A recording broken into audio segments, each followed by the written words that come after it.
Nah, dari hipofisis posterior ini kemudian dilepaskan ACTH, ACTH yang akan merangsang produksi dari si kortisol tadi di kelenjar suprarenal, sehingga kemudian keluarlah glukokortikoid. Ini tadi variasi diurnal. Dia terutama meningkat itu mulai ini malam ya. Malam dia mulai naik terutama pada jam 8 pagi. Setelah itu kembali turun. Nah, jadi paling aman sebenarnya kalau misalnya kita mau berikan obat-obatan glukokortikoid itu bukan di jam ini, bukan di waktu tidur pasien di malam hari sampai jam 8 pagi. Kenapa? Karena tubuh kita mengeluarkan ekses kortisol di situ tuh dalam jumlah yang sangat banyak. Kalau misalnya kita kasih lagi dari luar, akibatnya apa? Tubuh akan mengenali hormon ini berada dalam jumlah yang sangat banyak. Akhirnya tubuh akan menekan produksi kortisol alami. Ketika obat ini nanti dilepas, ketika nanti adik stop memberikan kortikosteroid tiba-tiba ke pasien, yang misalnya dia minum sampai 4 tablet, 3 tablet, 5 tablet, bahkan pada beberapa kasus, pada pasien-pasien dengan keganasan leukemia yang sempat kita bahas kemarin, atau pada pasien-pasien imunokompromis, pada pasien-pasien SLE di mana atau nefritik lupus yang menggunakan steroid, yang mereka mengkonsumsi bisa sampai 10 tablet sehari terus tiba-tiba dihentikan, tubuh sudah tidak sudah tidak punya kemampuan untuk memproduksi dalam jumlah banyak pada jam seperti ini. Disinilah akan terjadi toleransi obat. Akibatnya di sini terjadi kompensasi. Kalau misalnya tubuh masih bisa, masih kuat, mungkin akan terjadi mekanisme kompensasi. Tapi kalau misalnya tidak, yang terjadi di sini adalah tidak ada efek sama sekali dari kortisol. Jadi efek-efek yang ditimbulkan oleh obat sebelumnya itu akan jadi rebound karena di sini tidak ada lagi efek yang ditimbulkan oleh tubuh. Karena tubuh mengenali biasanya di jam-jam segini ini kortisol banyak nih. Tapi ketika hari itu misalnya dia tidak diberikan loss, tubuh sudah tidak punya backup-an sama sekali. Jadi hati-hati kalau misalnya kita mau berikan steroid dalam jumlah yang banyak. Nah, ini stres salah satu faktor juga yang mempengaruhi mekanisme pembentukan ataupun produksi dari kortisol. Stres di sini bukan stres pikiran ya. Jadi stres kalian kecapean itu juga salah satu bentuk stres. Kalian berada dalam kondisi sakit, sakit ringan, sakit sedang, apalagi sakit berat pun itu salah satu bentuk stres yang dialami oleh tubuh. Nah, ini akan memicu pengeluaran sebenarnya dari steroid glukokortikoid.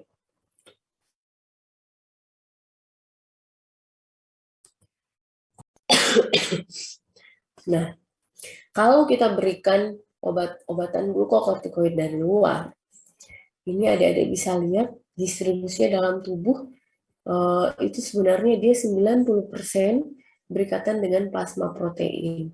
Jadi memang kalau misalnya kita berikan pada pasien-pasien yang dia berat badannya sangat kurang, itu harus hati-hati karena dia tidak berikatan dengan protein. Karena biasanya pada pasien-pasien yang sangat kurus itu proteinnya sangat rendah, albuminnya sangat rendah, sehingga memang tidak ada transport yang cukup untuk si kortisol. Sehingga apa yang terjadi?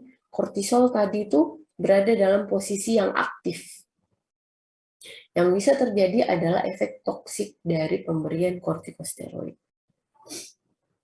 Karena tidak ada yang mengikat dia. Nah, sementara untuk metabolismenya, metabolisme dari steroid ini sendiri, dia melalui proses oksidasi reduksi di hepar, kemudian berlanjut menjadi konjugasi. Ketika misalnya kita berikan analog dari kortisol, sama dia akan dimetabolisme di hepar secara lambat. tetapi ini akan bahkan dia akan semakin perlambat pada beberapa kondisi. Ketika misalnya kita berikan bersamaan dengan obat-obatan yang bersifat kebalikannya dari inducer yang memperlambat proses metabolisme di hepar, maka metabolisme kortisol di hepar ini akan berlangsung hingga 90 menit. Sangat lama. Nah, pada beberapa sediaan seperti misalnya kortison dan prednison, metabolisme di hepar ini akan sangat dibutuhkan. Kenapa? Karena mereka akan diubah menjadi bentuk yang aktif, menjadi metabolit aktif. Jadi kalau kita berikan bersamaan dengan obat-obatan yang bersifat meredam atau menurunkan metabolisme yang ada di hepar, akibatnya efek dari kortison ataupun prednison tadi itu akan terganggu. Kita tidak akan mendapatkan efek apa-apa kalau kita misalnya berikan kortison dan prednison bersamaan dengan obat-obatan yang bukan inducer dari metabolisme di hepar. Sementara untuk ekskresi dari obat-obatan glukokortikoid itu terutama lewat ginjal. Jadi ketika misalnya ada gangguan pada ginjal, pertimbangkan untuk adjust, pertimbangkan untuk penyesuaian dosis glukokortikoid kalau misalnya kalian berikan glukokortikoid ke pasien.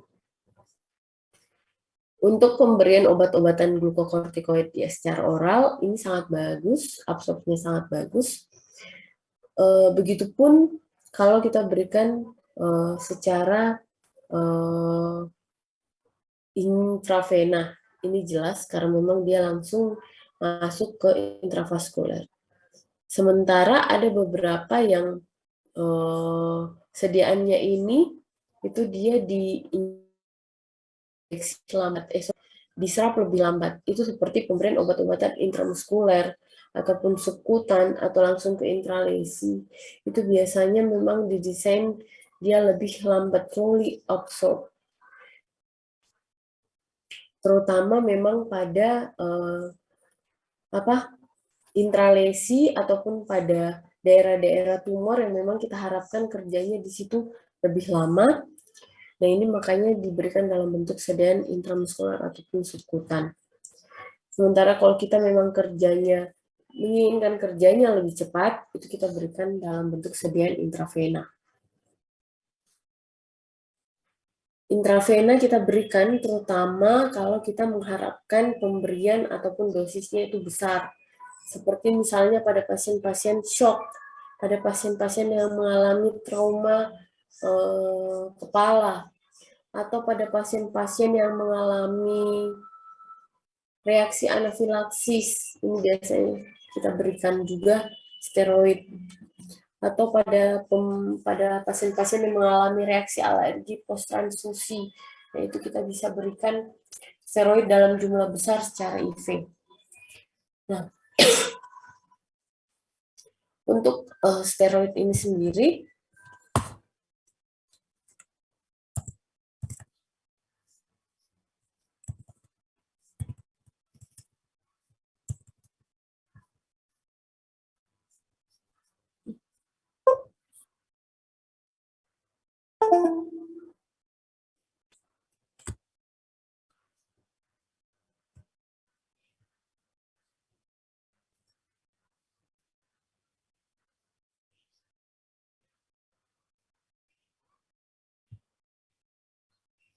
sorry, saya lanjut. Nah, untuk jadi steroid itu sendiri dia punya masa kerja, punya potensi yang berbeda-beda.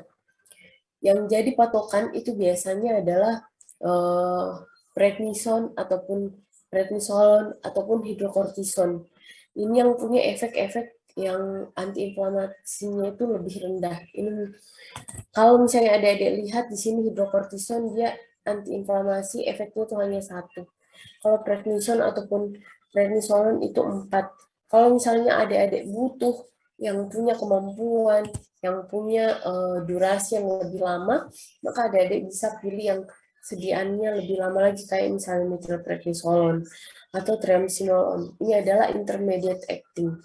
Tapi kalau misalnya adik butuh yang efeknya lebih besar lagi, karena misalnya dia punya shock atau pada pasien-pasien reaksi anafilaksis, nah maka kalian berikan yang punya efek long acting dan juga punya potensi antiinflamasi yang besar, kayak misalnya dexamethasone ataupun betamethasone. Jadi, kalau misalnya ada pasien yang datang ke kalian dan dia mengalami reaksi anafilaksis, jangan sekali-kali kalian berikan hidrokortison atau kalian misalnya berikan hanya prednison oral. Apakah salah? Sebenarnya tidak. Tapi ada obat atau ada sediaan lain dari glukokortikoid yang efeknya itu lebih besar dan durasinya atau kemampuan kerjanya itu juga lebih lama. Sehingga kalian berikan harusnya itu adalah dexamethasone. Ini diingat-ingat.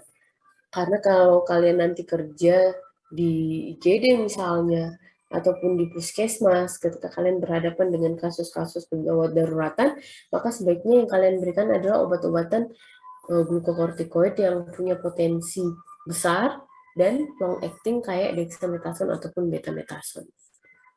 Betamethasone ini biasa juga kita gunakan pada pasien-pasien asma. Untuk farmakodinamik sendiri, jadi mungkin di awal sekali waktu kita belajar farmakologi, pertama itu kan sempat dibahas bagaimana satu obat bekerja. Salah satunya adalah dia bekerja di inti sel. Nah, inilah yang terjadi pada glukokortikoid, di mana dia bekerja tidak pada permukaan sel, tidak pada gerbang ion atau ligand gated ion channel misalnya, tapi dia bekerja di inti sel. Dia punya reseptornya itu di inti. Dan ini hanya bisa terjadi pada obat-obatan yang memang punya kemampuan untuk menembus dua dinding ini. Yang pertama dinding sel yang paling luar, kemudian ke dinding inti, dinding dan nukleus. Jelas, yang bisa lewat itu adalah yang punya lipid atau dia lipofilik, obat-obatan yang bersifat lipofilik. Salah satunya itu adalah dari golongan steroid. Karena tadi, ingat, mereka berasal dari, ataupun struktur pembentukannya itu adalah kolesterol, memang dari lipid. Jadi memang akan lebih mudah masuk ke dalam inti. Cuman, karena mereka bekerja di inti sel, jelas masa kerjanya bukan 1 detik, bukan 2 detik, ataupun 30 detik, tapi dia butuh waktu beberapa menit sampai betul-betul bisa bekerja dalam tubuh. Atau efeknya baru kita rasakan. Karena tadi dia kerjanya di inti sel. Dia akan mempengaruhi proses transkripsi, kemudian sampai kemudian menghasilkan protein yang kemudian akan menimbulkan respon. Termasuk salah satunya adalah menekan proses inflamasi. Slide saya kelihatan atau enggak, Dek? Kelihatan, dokter. Sudah terlihat, dokter. Nah, ini farmakodinamik dari glukokortikoid. Jadi terutama dia bekerja memang pada proses metabolisme. Dia punya efek katabolik, penghancuran. Bedakan katabolik dengan anabolik. Pada glukokortikoid, efek yang paling menonjol itu adalah katabolik. Dia akan membreakdown banyak, mulai dari simpanan-simpanan glukosa dia breakdown, kemudian dia akan menghancurkan berbagai bentuk protein, lemak, ataupun karbohidrat kompleks. Ini semua akan di metabolisme melalui proses gluconeogenesis sampai kemudian menghasilkan glukosa. Ataupun si glukokortikoid tadi akan berangsur pembentukan protein-protein yang akan memicu proses metabolisme ataupun sintesis enzim-enzim yang ada di hepar.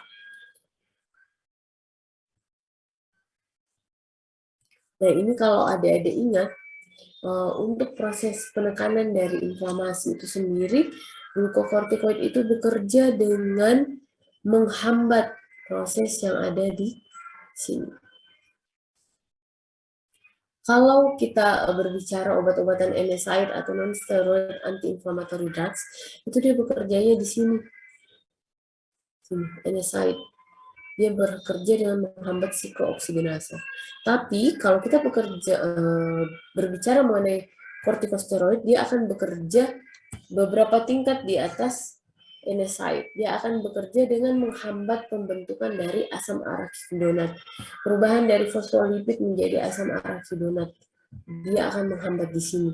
Sehingga yang di bawah pembentukan agen-agen inflamasi, pembentukan agen-agen yang bersifat bronkospasmik, pembentukan agen-agen seperti prostasiklin, prostaglandin, semuanya ini akan tertekan. Sehingga proses inflamasi pun jelas akan sangat ditekan.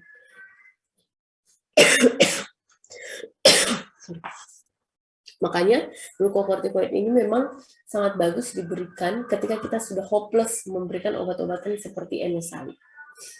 Nah, baru kita berikan obat-obatan yang antiinflamasi dari golongan kortikosteroid. Jadi kita bisa berikan pada proses pada pasien-pasien yang mengalami shock misalnya, ataupun infeksi berat, atau pada pasien-pasien yang mengalami reaksi-reaksi alergi atau autoimun, di sini kita bisa berikan obat-obatan steroid. Permisi dokter. Ya, Ada dok, izin konfirmasi untuk slide-nya tidak jalan dok. Oh, sorry.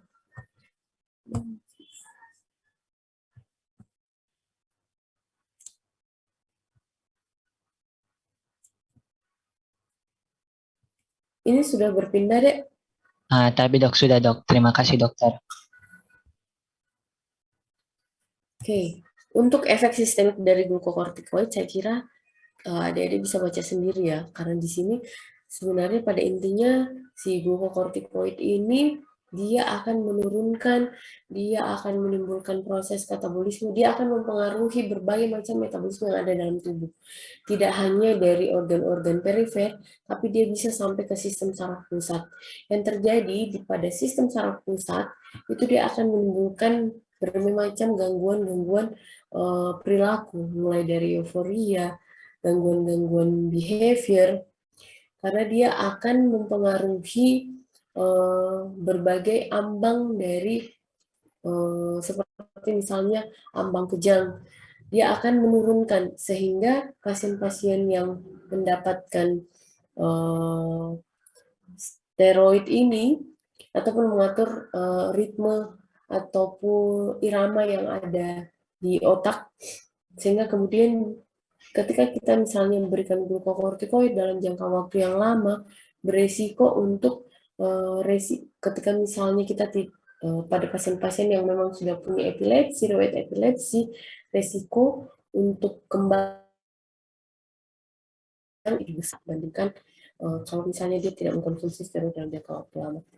Atau pada misalnya pada pasien-pasien yang mengkonsumsi steroid, kemudian dia akan menimbulkan penekanan pada tadi prostaglandin. Yang terjadi adalah resiko perdarahan saluran cerna, resiko gangguan penyerapan berbagai macam mineral seperti kalsium dan juga Fe. Yang terjadi adalah berisiko anemia defisiensi besi. Termasuk misalnya perdarahan saluran cerna itu bisa menimbulkan anemia pasca perdarahan. Itu karena penggunaan steroid dalam jangka waktu lama. Atau misalnya pada otot-otot skelet ataupun pada tulang itu sendiri, itu dia bisa menimbulkan atrofi pada otot. Sementara pada tulang dia akan mengikis, menimbulkan pengaktifan dari osteoklas, sehingga yang terjadi tulang semakin tipis, resiko untuk terjadinya fraktur patologis. Nah, pada kulit sendiri, nah, kalau untuk kulit sendiri, pemberian steroid ini sebenarnya kayak pisau bermata dua. Kenapa dikatakan pisau bermata dua, Dek? Satu sisi dia punya efek yang baik.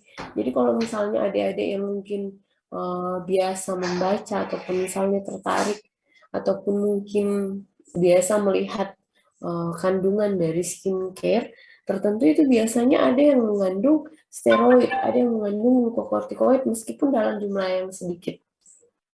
Kenapa? Karena dia punya efek untuk memutihkan.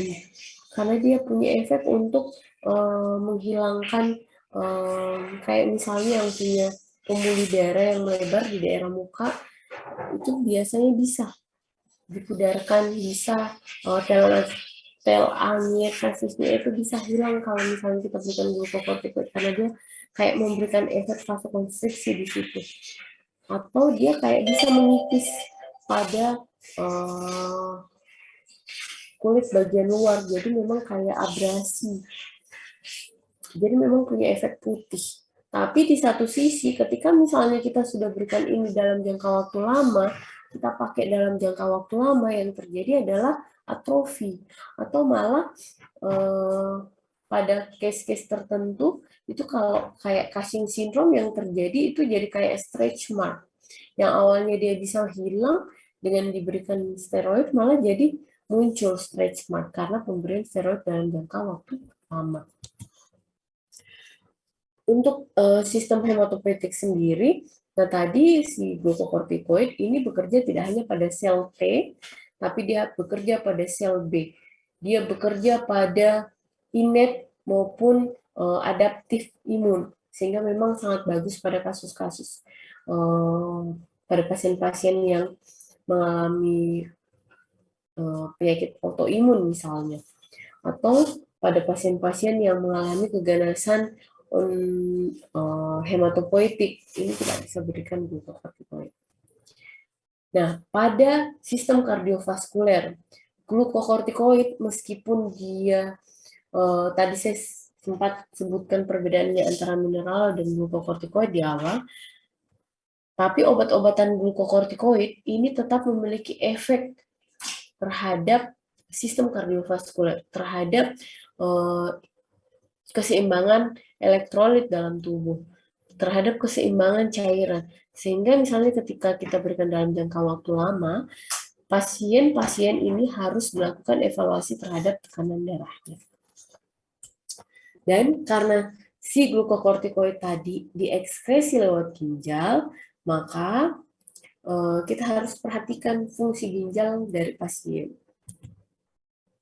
Yang tadi saya sebut ya, dia bekerja dengan mengaktifkan osteoklas sehingga kemudian terjadi proses percepatan dari resorpsi tulang. Yang terjadi adalah pasien-pasien bisa mengalami atau beresiko untuk fraktur patologis. Nah, ini beberapa contoh glukokortikoid yang bertindak sebagai obat. Ini kalau kortisol itu memang yang ada dalam tubuh, sementara untuk analognya ada prednisolon, ada metilprednisolon, ini yang kategori sedang, kemudian ada dexamethasone, ada fludrocortisone, ada prednison, itu semua yang cukup kuat. Nah, kalau kita lihat yang ada di peraturan BPJS, mereka pakainya Pionas. Nah, ini beberapa indikasi yang kita bisa berikan glukokortikoid. Yang pertama itu kita bisa berikan pada kasus-kasus anti alergi ataupun pada kasus-kasus reaksi anafilaksis, di mana di sini sediaannya ada yang dexamethasone, ada yang hidrokortison. Kemudian kita bisa berikan sebagai obat-obatan imunosupresan atau antineoplastik ataupun terapi paliatif, baik itu bertindak sebagai hormon ataupun antihormon, seperti misalnya dexamethasone ataupun metilprednisolone, atau bertindak sebagai penekanan imunosupresan. Imunosupresan misalnya pada pasien-pasien SLE, pada pasien-pasien nefritik lupus, yaitu biasanya kita berikan juga dexamethasone. Ini beberapa sediaan lain yang bisa kita temukan. Ada hidrokortison, ini yang kategori potensinya itu lemah, kategorinya 1. tapi dia punya efek juga short acting. Jadi kalau misalnya kita butuh prednison tapi dia kita harapkan kerjanya itu tidak terlalu lama, kita bisa berikan hidrokortison. Atau misalnya kita harapkan kerjanya misalnya sampai 12 jam, kita bisa berikan metilprednisolon ataupun prednison atau triamcinolone. Tapi kalau misalnya kita mau berikan dalam jangka waktu yang lama, kita bisa berikan misalnya dexa ataupun betamethasone. Selain itu, pada kasus-kasus antiinflamasi seperti misalnya pada peradangan pada mata, itu kita bisa berikan tetes mata, kayak misalnya betamethasone ataupun misalnya pada prednison. Cuman ingat, penggunaannya pun terbatas, seperti misalnya prednison ini hanya kita bisa berikan pada kasus-kasus transplantasi kornea ataupun infeksi yang berat. Nah, pada kasus-kasus serangan asma, kita bisa berikan beberapa sediaan dari kortikosteroid, misalnya kayak budesonid atau dexamethasone. Nah, sekarang kita bahas, tadi sempat saya bahas di awal saat pembahasan siklus diurnal dari si hormon steroid ini ya. Nah, kalau kita mau berikan obat-obatan kortikosteroid ini, kalau kita berikan dia dari luar, dia punya efek untuk menghambat pembentukan atau produksi steroid yang ada dalam tubuh. Makanya, hati-hati, kita harus betul-betul perhatikan kapan kita memberikan steroid ini. Di sini sudah disebutkan bahwa pemberian obat-obatan ini, efek inhibisi dari pemberian obat-obatan eksogen terhadap obat steroid endogen ini kurang begitu bermakna ketika kita misalnya berikan dia pada malam dan pagi hari. Kecuali kalau misalnya kita berikan dalam jangka waktu lama, hati-hati. Ketika misalnya kita sudah berikan dia malam, terus tiba-tiba kita hentikan, maka yang terjadi tadi, tubuh sudah tidak mengenali adanya kortikosteroid. Makanya kalau kita mau berikan steroid, kita berikan kapan? Kita bisa berikan dia pagi, boleh, tapi bukan di jam 8. Kita bisa berikan dia di jam 10 misalnya, atau sekalian siang hari, atau kita bisa berikan di sore hari. Meskipun banyak yang berikan di pagi hari ya, kalau misalnya dokter, misalnya adik-adik nanti kerja di rumah sakit dan misalnya dokter DPJP, misalnya kalian koas misalnya dokter DPJP, misalnya bilangnya kasih pagi, pertimbangkan paginya bukan jam 8, kalau bisa paginya di jam-jam 9, jam-jam 10 ketika misalnya efeknya sudah turun. Atau misalnya obat ini kita harapkan memang kerjanya untuk penekanan atau kita memang mengharapkan dia bekerja pada dosis yang tinggi terus dalam tubuh, maka tadi yang pola diurnal ketika dia sudah mau turun di jam 8, jam setengah 9, maka kita berikan di jam seperti itu, di jam setengah 9. Jadi tetap lihat sikon, tetap lihat kondisi pasien yang akan kita berikan.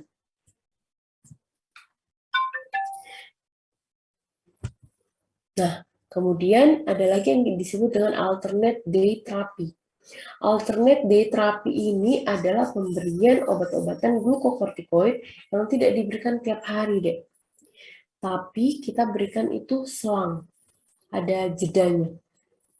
Misalnya kita berikan hari ini, besok tidak kita berikan, lusa diberikan lagi. Pemberian obat-obatan seperti ini, alternate day therapy, itu diberikan pada penggunaan glukokortikoid dalam jangka waktu lama. Jadi kalau misalnya kalian hanya mau berikan glukokortikoid dalam jangka waktu 1 minggu, ya enggak usah pakai alternate day therapy. Tapi kalau misalnya kalian yakin penggunaan obatnya ini sampai 1 bulan, misalnya pada pasien-pasien glomerulonefritik akut, GNA, misalnya yang sensitif steroid, kalian misalnya mau berikan prednison dalam jangka waktu, kalau pakai protokol yang ada di Indonesia saat ini, itu bisa berlangsung sampai 6 bulan pemberian. Nah, kalau misalnya kita berikan, misalnya pada pasien-pasien GNA sensitif steroid,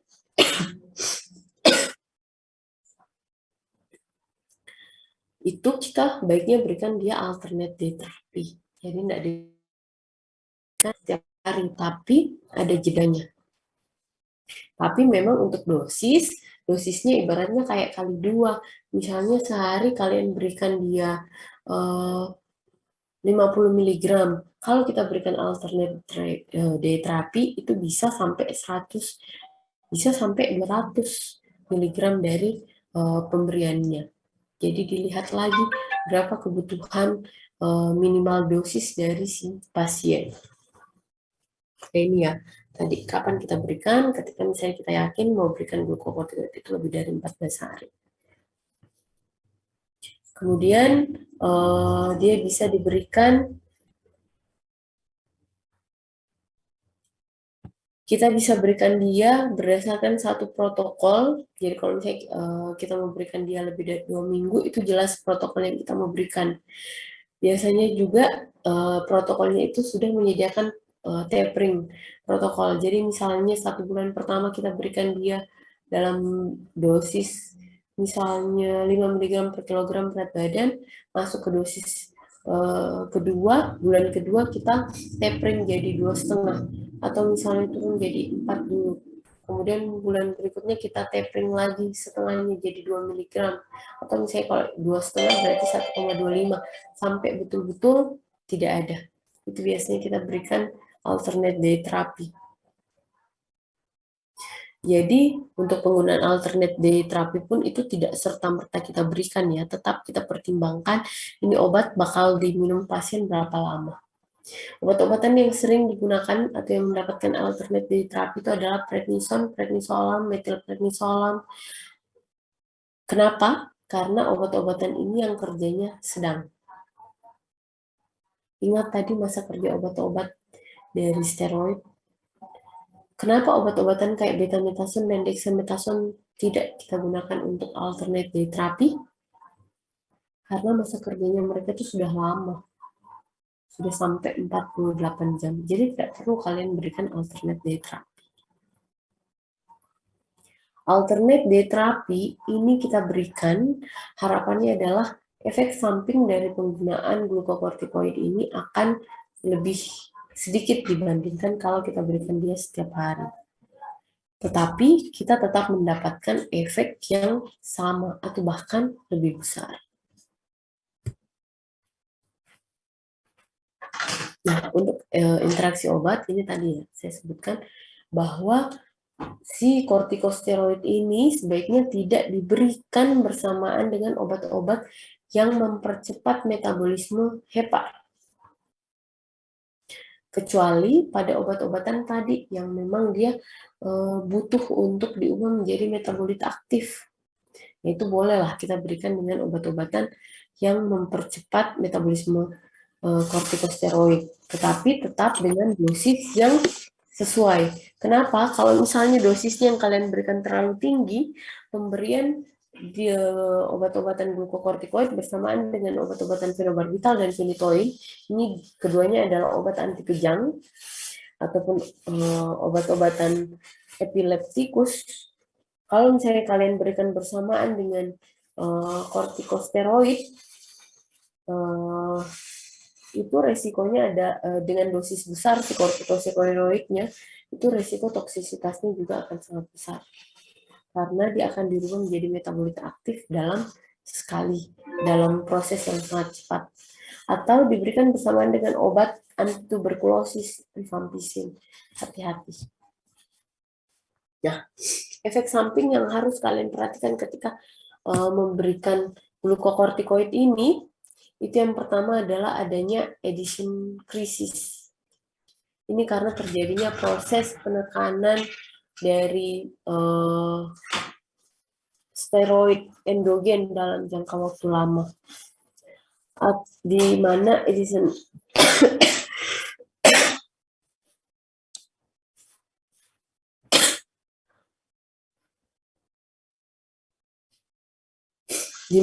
addition crisis ini itu terjadi peningkatan tekanan darah dalam sangat tinggi sampai terjadi krisis hipertensi. Nah, ini yang harus kita hindari. hati-hati ketika kita memberikan glukokortikoid. Atau misalnya Cushing syndrome. Cushing syndrome itu bisa ditandai dengan apa, Dek? Moon face. Jadi kalau misalnya ada yang suka minum jamu misalnya, terus beberapa lama minum jamu, mukanya tuh jadi moon face. Moon face itu semuanya bulat kelihatan. Itu bisa saja dia bukan karena, hati-hati ya, banyak jamu itu yang dicampur dengan steroid, glukokortikoid. Nah, jadi kalau misalnya ada yang minum jamu dalam jangka waktu lama tiba-tiba dia jadi kayak moon face, itu hati-hati, bisa saja karena itu ada campuran dari steroidnya. Atau bruising, atau hirsutisme. Hirsutisme terutama pada laki-laki. Atau misalnya terjadi strie, stretch mark di beberapa tempat yang tidak lazim. Kayak misalnya di paha bagian anterior ya, atau misalnya di sini, di lengan, itu muncul strie ataupun stretch mark, hati-hati. Kalau pasien punya riwayat penggunaan steroid dalam jangka waktu lama. Ataupun gangguan gastrointestinal, dia bisa memicu terjadinya ulkus karena dia tadi menekan prostaglandin, padahal prostaglandin punya efek untuk proteksi dari lapisan usus kita. Ini akhirnya bisa terjadi perlukaan di situ, bisa jadi ulkus, bahkan bisa terjadi ulcerasi. Awalnya hanya luka, akhirnya sampai bocor, sampai terjadi perdarahan saluran cerna karena penggunaan steroid dalam jangka waktu lama. Makanya, kalau kita memberikan steroid, pertimbangkan efek-efek samping penting ini. Jangan sampai terjadi. Ini barusan, jadi ada pasien masuk di rumah sakit, masih anak-anak usia 14 tahun, dia mengkonsumsi steroid dalam jangka waktu lama karena dia adalah pasien sindrom nefrotik. Jadi dia salah satunya protokolnya itu dia pakai si prednison. Dia muncul badannya itu moon face, ada buffalo hump, ada penonjolan di sini karena karena glukokortikoid itu kan dia proses katabolisme, dia menghancurkan menghancurkan sediaan-sediaan lemak dan protein yang akhirnya hancur tapi akhirnya menimbun atau tertumpuk di tempat lain. Salah satunya ini buffalo hump. Buffalo hump-nya itu kayak ada punuk di belakang. Nah, si anak tadi tuh ada buffalo hump-nya, ada moon face-nya, ada stretch mark di banyak tempat. Bahkan ada kecurigaan ada fraktur patologis karena dia ada nyeri di daerah punggung, nggak bisa digerakkan, sementara juga belum bisa difoto karena tidak bisa digerakkan sama sekali. Nah, ini kita curiganya karena penggunaan steroid dalam jangka waktu lama. Jadi, kalau adik-adik mau pakai steroid dalam jangka waktu lama, lakukan evaluasi berkala, tekanan darah pasien, gula darahnya, kemudian efek-efek samping lain. Termasuk psikologisnya dia bagaimana? Apakah ada gangguan mental atau tidak? Apakah ada gangguan di ototnya atau tidak? Apakah sudah terjadi fraktur patologis atau tidak? Kalau anak-anak, terutama pada yang 5 balita, misalnya 10, di bawah 10 tahun, itu resiko sangat besar terjadinya penghambatan pertumbuhan. Dia akan mempercepat penutupan dari epiphyseal line. Nah, ini gambaran dari sindrom Cushing.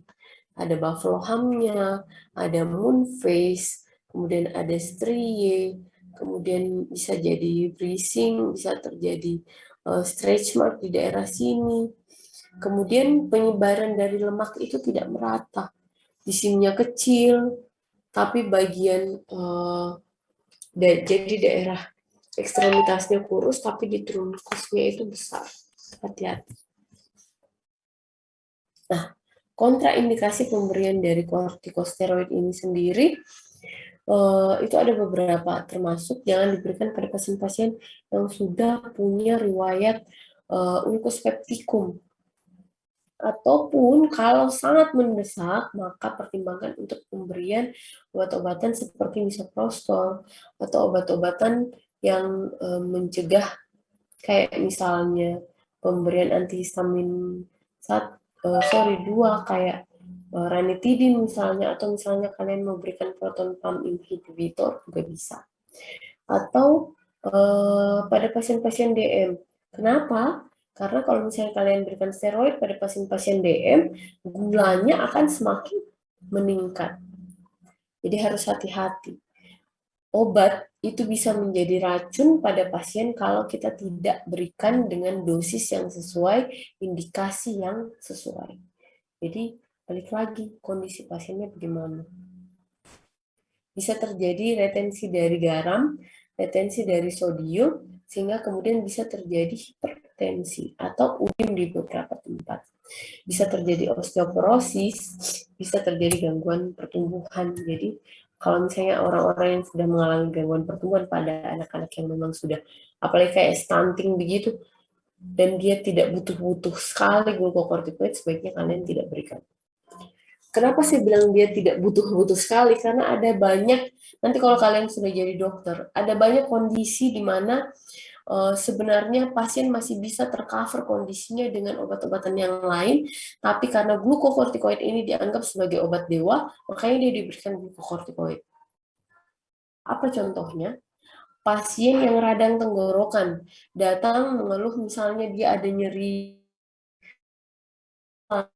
kemudian ada kalau diperiksa juga hiperemis di daerah tenggorokan, di daerah tonsilnya, daerah faring misalnya, itu sama dokternya langsung diberikan dexamethasone, langsung dikasih yang punya efek tinggi lagi. Dan ini sebenarnya nggak perlu ya dek, kita bisa berikan dulu dia paracetamol, bisa berikan dulu dia ibuprofen, masih banyak antiinflamasi lain yang bisa kalian berikan. Jangan langsung berikan glukokortikoid. Dan beberapa kondisi lain, nanti kalian akan lihat sendiri. Nanti kalian bisa menilai ini benar nggak ya pemberiannya ketika nanti mulai kalian masuk koas sampai nanti kalian internship. Nah, ini harapan saya karena kalian sudah mendapatkan kuliah ini, tolong yang nanti ketika kalian mau berikan steroid, timbangkan untung rugi untuk si pasien. Apakah dengan pemberian kortikosteroid ini lebih banyak untungnya atau mudaratnya untuk pasien? Kalau lebih banyak untungnya dan memang pasien sangat butuh, maka silakan berikan dengan beberapa catatan pemberian tadi. Tapi kalau misalnya dia tidak butuh-butuh sekali, banyak alternatif yang lain, kalian masih bisa berikan alternatif lain. Berikanlah alternatif dulu, baru berikan kalau misalnya memang tidak ada. Oke, sampai di sini ada pertanyaan, Dek?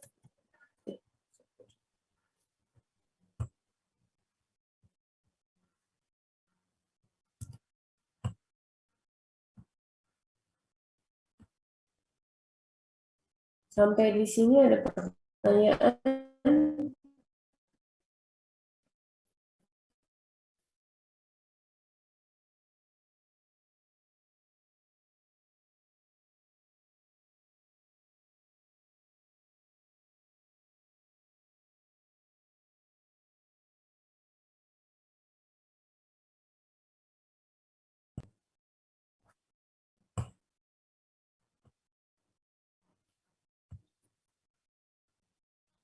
Tidak ada pertanyaan?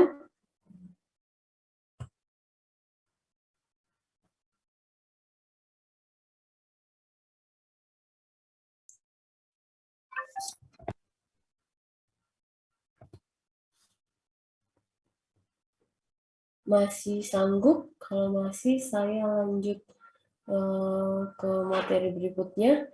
Kalau misalnya sudah tidak, kita stop di sini. Lanjut besok. Jadi utang saya masih ada 3.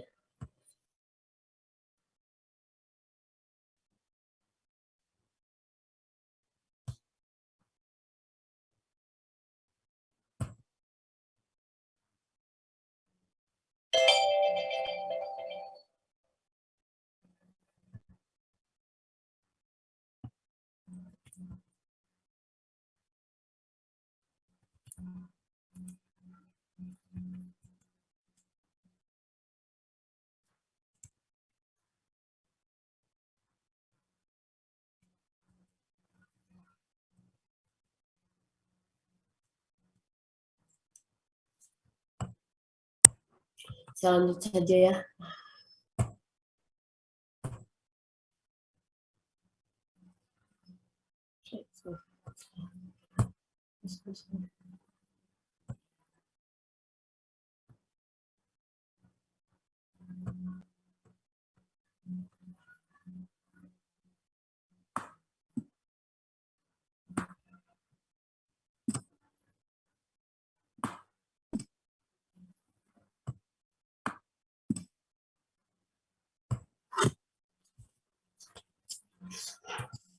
Oke, yang berikutnya itu adalah infeksi kortikosteroid dan infeksi. Sebenarnya tadi ini sudah dibahas beberapa ya mengenai bagaimana sih mekanisme kerja si glukokortikoid terhadap pertahanan tubuh kita. Jadi dia tidak hanya bekerja pada innate, tapi dia juga bekerja pada adaptive immunity. Ini peran dari si glukokortikoid, di mana dia masuk ke dalam sel, dia akan mempengaruhi proses pembentukan protein-protein. Protein apa yang dia pengaruhi? Dia akan mempengaruhi pembentukan protein-protein yang proinflamasi, di mana dia akan menekan proses pembentukannya, atau dia menekan protein-protein yang bersifat anti-inflamatori, seperti misalnya PLA2 ataupun COX-2 atau aneksin, dia akan menekan aneksin A1 sehingga menekan pembentukan mediator-mediator inflamasi kayak misalnya PLA2, platelet leukosit antigen 2, atau COX-2 itu ditekan oleh kortikosteroid. Selain itu, ini ya, dia akan mempengaruhi transkripsi. Selain itu, dia juga akan mempengaruhi post-translasi, di mana di si glukokortikoid ini akan mempengaruhi stabilitas dari mRNA yang mengkode tumor necrosis factor, yang mengkode GM-CSF ataupun koloni awal dari sumsum tulang, pembentukan dari sel-sel inflamasi. Nah, untuk efeknya sendiri pada sel-sel darah kayak neutrofil, eosinofil, makrofag, ini terutama dia akan menghambat, kalau untuk neutrofil dia akan menghambat apoptosis dari neutrofil, sementara eosinofil ini dia akan dia akan menghambat dari apoptosis dari eosinofil. Kemudian untuk makrofag sendiri, dia akan menekan produksi dari makrofag. Jadi memang hampir mempengaruhi semua lini dari innate dan juga adaptif. Kemudian dia akan menghambat produksi dari sitokin, dia akan menghambat degranulasi sel mas. Kemudian dia akan menghambat berbagai mediator proinflamasi, termasuk COX-2, platelet leukosit antigen 2. Kemudian untuk sel dendritik, dia akan menekan atau akan menurunkan jumlah si sel dendritik yang bersirkulasi dalam tubuh. Sementara pada limfosit T, dia akan mempengaruhi pembentukan dari si produksi dari sel T. Bagaimana? Dia akan menghambat pembentukan ataupun inhibisi dari interleukin 2. Dia akan menghambat pensinyalan dari interleukin 2, di mana interleukin 2 ini berperan dalam proses pengaktifan dari si sel T. Nah, bagaimana efek si glukokortikoid terhadap vaksinasi? Ini tergantung dosis dan juga durasi. Pada pasien-pasien yang memiliki gangguan ataupun misalnya kelihatan ini kayak dia tidak punya efek terhadap vaksinasi, coba gali apakah dia punya riwayat penggunaan steroid dalam jangka waktu lama. Jangan-jangan dia vaksinnya itu tidak berespon ke dia karena tadi ada proses penekanan yang dilakukan dari antibodi. Padahal yang kita harapkan ketika kita melakukan vaksinasi itu adalah terbentuk berbagai atau banyak sekali senjata-senjata ataupun serdadu-serdadu pertahanan tubuh kita. Tapi kalau kita berikan glukokortikoid, akibatnya serdadu-serdadu tadi itu tidak akan terbentuk. Sementara untuk resiko infeksi pada pasien-pasien glukokortikoid, karena memang dia menekan pembentukan dari adaptif immunity, itu maka dia akan berisiko untuk menimbulkan infeksi.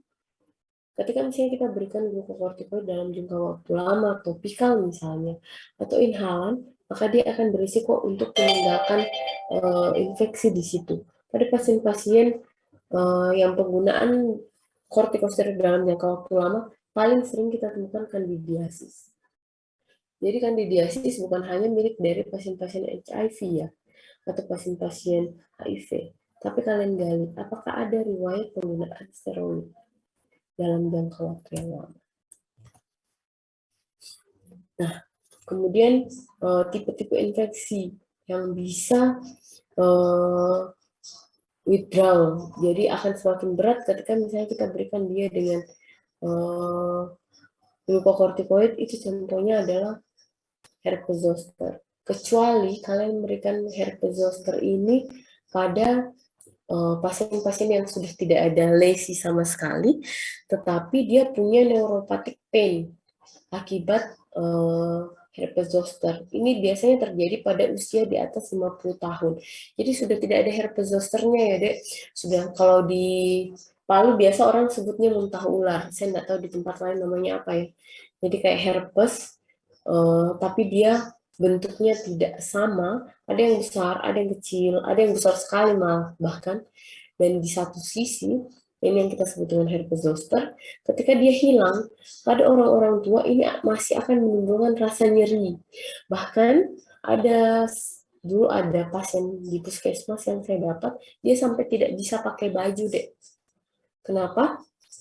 Karena kalau dia pakai baju itu seperti tersetrum, tangannya seperti setrum. Jadi akhirnya kalau dia pakai baju, lengan bajunya yang sisi sebelahnya tempat dulu ada herpesnya ini itu harus digunting. Kemudian pada pasien-pasien tuberkulosis ini sebaiknya kita tidak berikan bersamaan dengan glukokortikoid. Selain karena efek proses percepatan metabolisme yang dilakukan oleh rifampicin, efek dari tubuh OAT tadi ini juga akan menurun. Padahal pada pasien-pasien TB itu kita harapkan kerja yang maksimal dari obat-obatan OAT tadi, karena resiko resistensinya itu sangat besar. Kemudian pada reaktivasi dari infeksi cacing Strongyloides stercoralis. Ini beberapa infection risk yang bisa saja timbul karena penggunaan glukokortikoid dalam jangka waktu lama. Seperti pada rumah sakit itu paling sering adalah pneumonia akibat penggunaan steroid dalam jangka waktu lama. Nah, itu tadi kondisi di mana kita tidak bisa memberikan steroid pada kasus-kasus infeksi. Tapi ada kasus infeksi lain yang kita bisa berikan steroid. Contohnya adalah septic shock. Septic shock ini grade of evidence pemberian dari glukokortikoid bahkan grade 1 atau rekomendasi B, di mana ini kita bisa berikan untuk menurunkan efek antiinflamasi yang terjadi akibat shock sepsis. Kemudian meningitis bakteri ini juga kita bisa berikan seperti misalnya Dexa, atau pada kasus-kasus seperti misalnya SARS, atau dulu sekali kalau adik-adik ingat pada saat COVID pertama kali muncul, dexamethasone itu adalah salah satu obat yang digaung-gaungkan akan memberikan efek yang sangat bagus. Kemudian pada kasus-kasus bronkiolitis, hepatitis virus, kemudian malaria, tifoid, ataupun pada kasus dengue shock syndrome itu kita harus hati-hati pemberian dari steroid.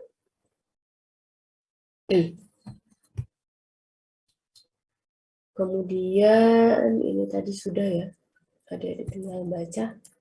Oke, untuk kortikosteroid dan infeksi itu seperti kayak pisau bermata dua. Bisa menimbulkan efek yang sangat baik, tapi bisa melumpuhkan pasien. Jadi balik lagi, pemberian obat itu adalah artnya kalian.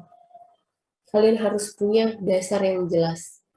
Makanya dokter kedua, ketika misalnya pasien datang untuk meminta pendapat second opinion pada dokter kedua, ketika misalnya kalian lah yang bertindak sebagai dokter kedua ini, hati-hati memberikan justifikasi penggunaan kortikosteroid pada pasien.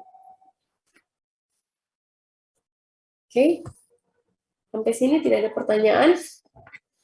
Atau sudah lelah?